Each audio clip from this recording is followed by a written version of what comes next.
When doing cataract surgery, when there's missing zonules, it's important to be strategic in regards to where you start the capsulorhexis. And the point that I want to highlight here is to initiate the capsulorhexis towards the region of missing zonules, not away, but towards the region of missing zonules. I'm going to highlight that in a clockwise fashion as well as a counterclockwise fashion. So we know that this is the band of missing zonules.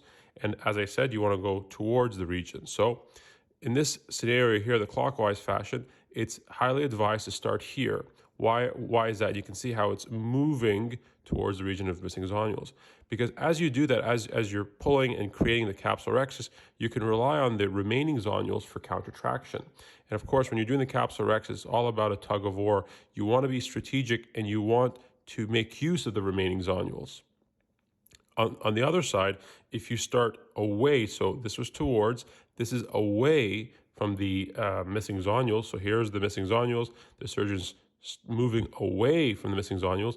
This will be much more difficult to do because we don't have zonules to provide countertraction, as I've shown here in green when starting here. So it'll be much more difficult to start the rhexis here, and but you may run into a lot more issues. Now, conversely, counterclockwise, it's actually the same exact thing. So here we've got our band of missing zonules.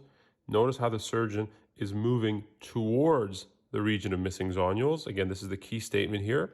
And you can see that as the surgeon is creating the capsulorhexis this way, he or she is relying on the remaining zonules and to provide countertraction, and I'm highlighting that in green right here.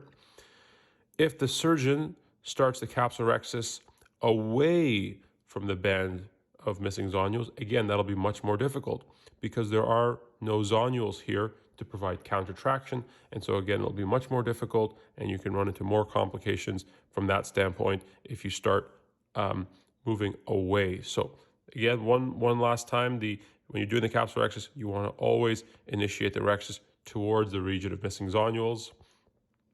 And this is just so key because once you get a good start, the rest of the case will be easier. You can start putting in capsule retractors and things like that. So just kind of, as I said before, you want to be strategic. You want to make use of the remaining zonules.